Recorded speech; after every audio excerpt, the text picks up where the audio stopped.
Assalamualaikum warahmatullahi wabarakatuh. Ketemu lagi di Media Hikmah. Jangan lupa tonton sampai habis.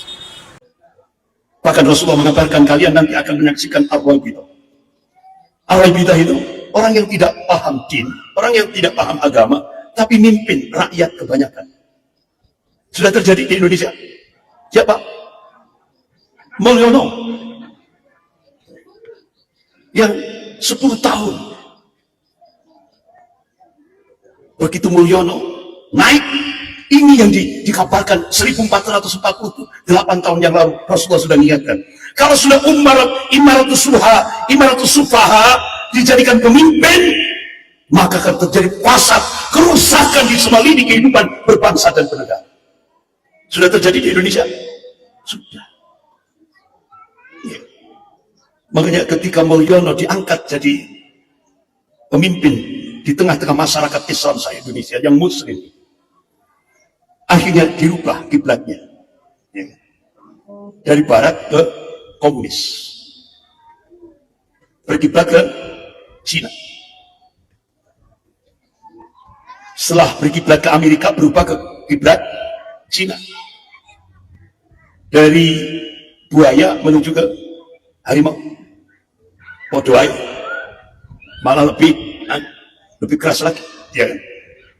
Sehingga apa yang terjadi? Ya kan? Apa yang terjadi? Ini masa-masa kita. Ya kan? Sehingga benar-benar kerusakan.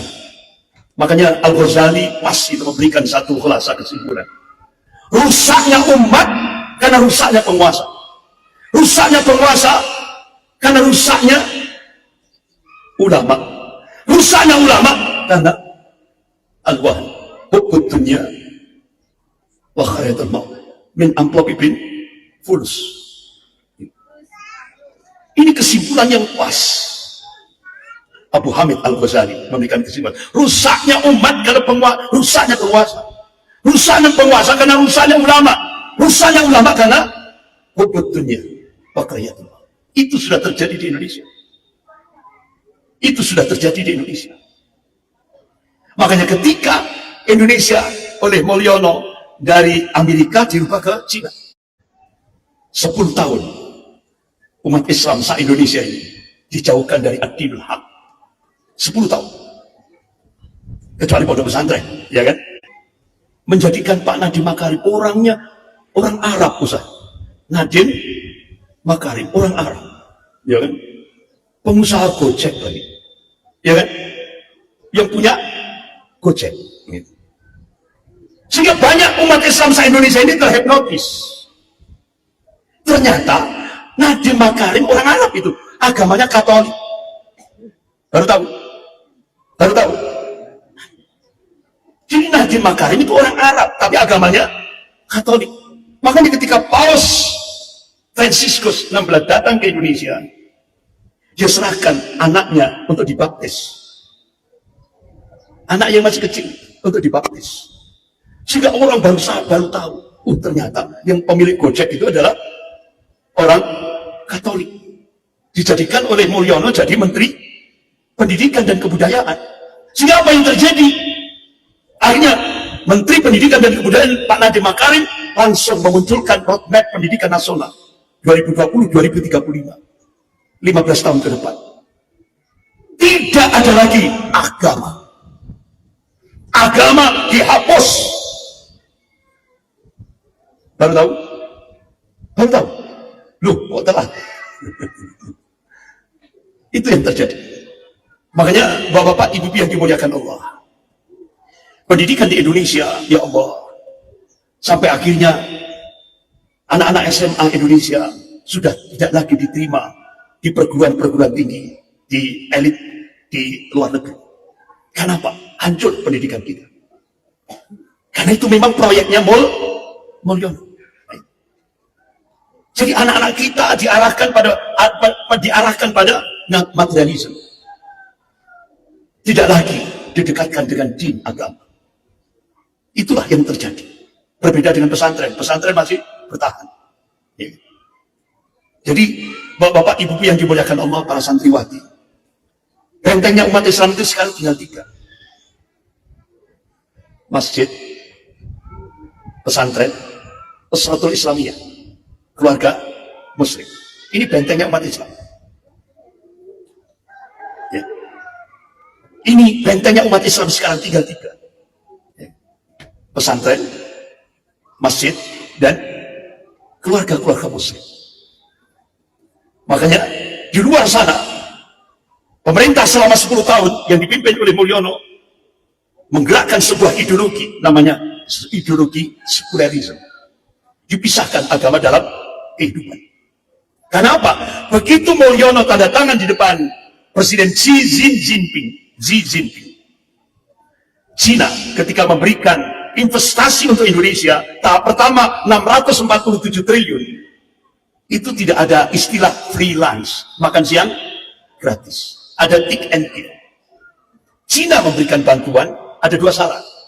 Syarat yang pertama, Indonesia harus menjadikan masyarakat Indonesia menjadi sebuah masyarakat sekuler. Ideologi sekuler harus disebarkan di seluruh Indonesia dalam 10 tahun. Sehingga akhirnya, dan syarat yang kedua, 10 juta rakyat Cina daratan wajib masuk ke Indonesia. Sudah masuk? Sudah. 10 juta. Dan mereka itu rata-rata tentara merah. Bapak-bapak, ibu-ibu, para santriwati yang dimuliakan Allah. Akhirnya apa yang terjadi selama 10 tahun? Coba kita lihat mulai dari pendidikannya tadi. Pendidikan di Indonesia selama 10 tahun kemarin diarahkan pada pendidikan sekuler. Dijauhkan dari din agama. Sehingga akhirnya apa yang terjadi? Kehidupan hedonis, masa bodoh terhadap syariat, itu dikembangkan di Indonesia. Itulah yang terjadi. Sehingga akhirnya yang muncul output dari lembaga pendidikan nasional, outputnya apa? Yang muncul generasi tawuran. Itu muncul di kota-kota besar. Karena dijauhkan dari din agama. Sehingga sampai-sampai Ikatan Dokter Indonesia, IDI, mengeluarkan hasil riset. Di Indonesia per tahun, ya kan, angka aborsi, pengguguran kandungan, itu sudah 3 juta. Itu data resmi. Belum yang pakai dukun bayi. Ini. Bahkan akhirnya kita lihat yang kerjasama itu Amerika dan Cina. Untuk merusak generasi Indonesia, Amerika dropping situs porno. Sehingga situs porno itu 888 situs porno masuk ke setan gepeng. Setan gepeng. Apa setan gepeng? HP. Tanpa sensor. Sehingga akhirnya apa yang terjadi? Di Indonesia sekarang sudah terjadi anak SD memperkosa anak TK. Astagfirullah. Anak SMP melahirkan di sekolahan. Anak SMA melahirkan di sekolah. Mahasiswi buang janin dengan kresek di tong sampah. Na'udzubillah. Ini 10 tahun pendidikan nasional dijauhkan dari din agama. Kalau di pesantren masih selamat. Kalau di lembaga pendidikan umum, lembaga pendidikan umum, ngeri. Itu yang terjadi. Bapak-bapak, ibu-ibu, para santriwati yang dimuliakan Allah. Bahkan dalam aspek budaya, ya, kita benar-benar miris. Ya. Coba kita lihat. Selama 10 tahun Mulyono mendidik anak-anak kecil, anak-anak kecil disibukkan dengan game online. Anak-anak yang masih remaja disibukkan dengan game online. Orang dewasanya disibukkan dengan judi online. Orang tuanya disibukkan dengan pinjaman online. Selama 10 tahun dirusak budaya ini. Selama 10 tahun. Benar-benar kerusakan ini luar biasa. Jadi di tengah-tengah masyarakat yang dirusak ini, Mulyono mengumpulkan min amplopipin fulus. Di tengah-tengah kerusakan masyarakat yang sangat parah, seluruh Indonesia ngeri Pak. Di Indonesia, makanya seringkali di masjid-masjid besar itu saya minta izin kepada takmirnya. Pak takmir, saya mohon maaf, saya pakai bahasa kasar. Soalnya nggak dikasar itu wangel tuturan, wangel. Contoh, ya saya langsung minta izin dulu ke takmirnya. Seanjing-anjingnya anjing jantan, itu pasti yang dicari anjing betina. Ini enggak, ini manusia punya akal, punya hati nurani. Terong yang dicari, terong. Astaga. Berarti lebih rendah dari anjing itu. Nah ternyata sekarang Indonesia jebol 10 tahun dijauhkan dari din, dari agama. Dirusak oleh Mulyono. Budaya kita dirusak. Pendidikan kita, sosial kita, politik kita, ekonomi kita, semua kehidupan berbangsa dan bernegara dirusak oleh Mulyono. Sampai akhirnya seorang dosen kepolisian, Pak Dr. Mulyono, itu sampai memberikan bahasa yang statement yang notok. Apa? Indonesia ini dapat kiriman orang dari neraka. Indonesia dapat kiriman orang dari neraka. Siapa? Mulyono. Ini dajjal kecil, merusak negara. Ini tiba-tiba sekarang apa yang terjadi? Pengumuman presiden yang paling kaya saat dunia. Siapa? Termasuk Mulyono. Duitnya akeh. Bayangkan setiap hari Sabtu menteri harus setoran. Semua kasus-kasus itu semuanya setorannya ke Mulyono.